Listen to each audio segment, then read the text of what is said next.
네, 안녕하십니까 여러분, 이글스 에브리데이입니다. 영상 시청하시기 앞서서 구독과 좋아요 한 번씩 부탁드립니다. 자, 오프 시즌이 이제 끝나갑니다. 즉 야구 시즌이 다가온다라는 이야기죠.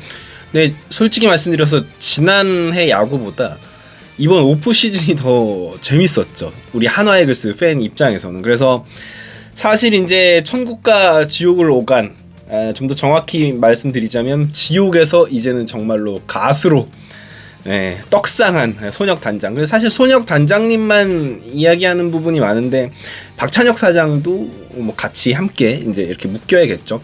그래서 저는 그렇습니다. 무작정 뭐 지금 뭐 비척 가척 뭐 이런 우스갯소리가 나오고는 있지만 잘한 부분은 칭찬하고 또 아쉬웠던 부분들에 대해서는 아쉬운 소리하고 뭐 이게 맞는 이야기인 것 같아요. 그냥 무작정 이 사람은 안 좋은 사람이야, 나쁜 짓만 해, 뭐 이런 사람은 없잖아요, 세상에. 그렇기 때문에 어쨌건 이번 프런트의 행보, 이번 오프 시즌 행보에 대해서는 저는 개인적으로 상당히 만족하고 칭찬해줘야 될 부분이 많은 것 같습니다. 그래서 한번 정리를 해봤습니다.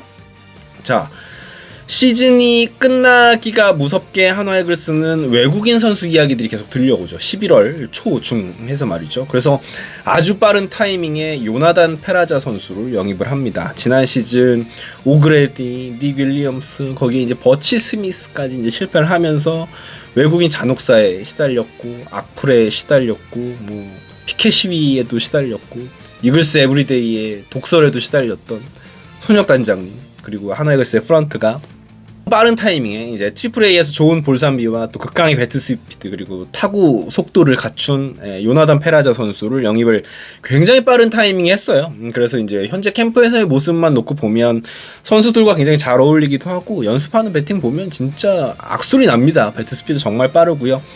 연습 경기에서 혹은 이제 앞으로 시범 경기에서 어떤 모습을 보여줄지를 지켜봐야겠지만 적어도 지난 시즌보단 좋지 않을까라는 생각을 해보면서 어쨌건 발빠른 움직임에서는 좀 좋은 점수를 주고 싶다.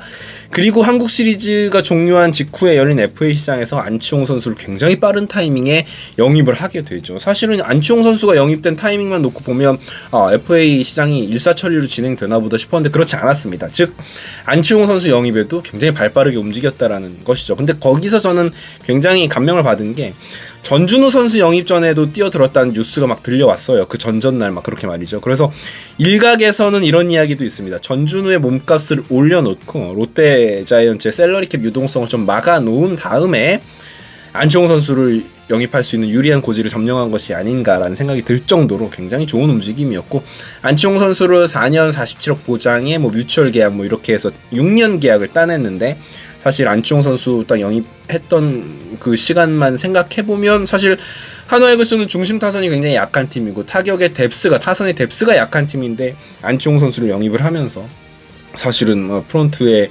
행보에 있어서 나쁘지 않은데 이런 생각이 들게 했죠. 그리고 뭐 양석환 선수도 있었지만 안치홍 선수 영입 이후에 양석환 영입전에서 일찌감치 이제 발을 뺐죠. 그 부분도 잘했다라고 생각이 듭니다. 거기서 이제 오버페이가 쌓여버리면 사실은 이후에 있을 류현진 선수 영입을 하기가 조금 껄끄러웠을 확률이 높기 때문에 말이죠. 그리고 또 하나의 빅뉴스, 2차 드래프트였어요. 2차 드래프트에서 이제 사실 뜨거운 감자는 SSG였습니다. SSG가 뭐 박종훈 선수도 푼다, 뭐 여러 가지 이야기들이 있었습니다. 뭐 최주환도 푼다, 실제로 다 풀었던 것 같습니다.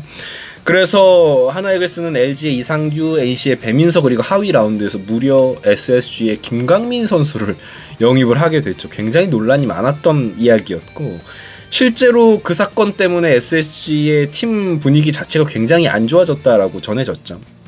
굉장한 이슈가 되었고, 결국은 김강민 선수도 힘들었던 시간을 보냈지만 한화 이글스에서의 선수 생활 연장을 선택을 했습니다. 그리고 지금 와서 뭐 하는 모습을 보면 젊은 선수들에게 상당히 좋은 영향력을 행사하고 있다라고 볼 수 있습니다. 그래서 굉장히 기대가 됩니다.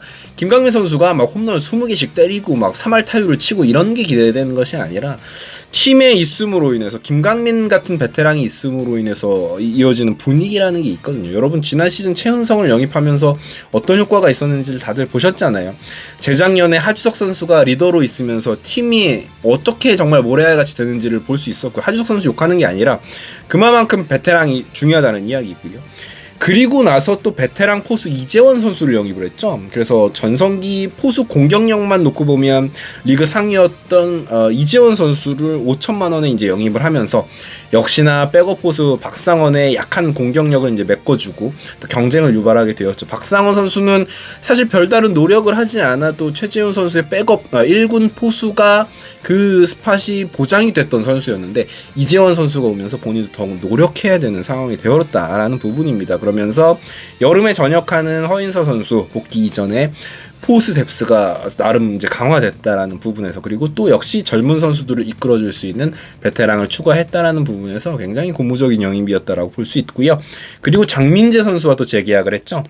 시간이 조금 걸려서 이제 많은 분들이 혹시나 했었는데 역시 한화를 사랑하는 장민재 선수가 3년 8억 계약을 했고, 사실 3년 8억 계약을 놓고도 조금 비싼 것 아니냐라는 의견이 있었지만 이후에 이어지는 스토리들에서 장민재, 이재원 선수는 정말 우스갯소리로 류현진 영입을 위한 미끼 역할, 이게 연봉에 포함된 것이 아니냐라는 우스갯소리가 들릴 정도로 정말 이 선수들은 이미 연봉값을 했다라고 볼 수 있을 것 같습니다. 특히 장민재 선수는 말이죠. 그리고 마지막으로 방점을 찍은 건 류현진 선수 영입이었습니다. 아주 오랫동안 가랑비에 옷 젖듯이 마음을 두드렸죠. 이 프런트가 손혁단장과는 워낙 이제 친분이 있었고요. 류현진 영입에 성공하면서 단숨에 이제 오프 시즌 최고의 팀으로 한화 이글스가 손꼽히게 되었죠. 뭐 지금은 빗혁, 뭐 갓혁, 뭐 이렇게 격상이 되었습니다. 여전히 손혁단장의 업적에 대해서 뭐 싫어하시고 폄하하시는 분들도 있지만 저는 이번 오프 시즌은 솔직히 인정해야 된다라고 생각해요. 칭찬해야 된다라고 생각을 하고요. 류현진 선수 같은 경우에는 메이저리그 오퍼가 있었고 3년 계약 오퍼도 있었다고 하고 뭐 $10,000,000 이상 오퍼도 있었다고 하죠. 본인 스스로가 이제 한화 이글스에 대한 애정이 굉장히 컸고 또 타지 생활에 좀 많이 지쳐가고 있었던 것으로 보여지는데 결국 최고의 조건으로 한화 이글스에 복귀를 하게 되었고요. 솔직히 말씀드리면 8년 계약, 170억 계약, 이런 모든 어떤 진짜 셀러리캡 구조에 대한 연구, 그리고 이후에 벌어질 노시환 선수와의 장기 계약 협상 등등 다 내다본 행보들이 정말 마음에 들었고 멋지다라는 생각을 했습니다. 마치 정말로 이 야구의 오프시즌을 스토브리그라고 부르는데 드라마 스토브리그에서 나왔던 그런 행보들이 마치 진짜 이 오프시즌에 한꺼번에 다 일어난 것 같은 느낌이 듭니다. 이제는 정말로 이번 오프시즌은 한화 이글스 역대 최고의 오프시즌 중에 하나로 기억될 것 같습니다. 예전에 이제 이용규 선수, 뭐 정근우 선수 영입할 때도 굉장히 환호성을 질렀던 기억이 있는데 이번 시즌 오프시즌은 그때보다도 더 저는 그렇게 생각을 합니다. 그래서 이제는 코칭 스태프, 선수들이 성적으로 보답을 해야 될 시간인 것 같습니다. 정말로 지난 몇 년간 계속해서 하위권을 전전했던 팀인데 이번 오프시즌 좋은 보강들로 인해서 가을 야구 그 이상을 바라볼 수 있다면 얼마나 좋을까라는 생각을 하게 됩니다. 이제 3월입니다, 여러분. 야구 개막의 시즌이 왔습니다. 저희 이글스 에브리데이와 함께 해주시고요. 구독과 좋아요 부탁드리겠습니다. 감사합니다. 이글스 고고고!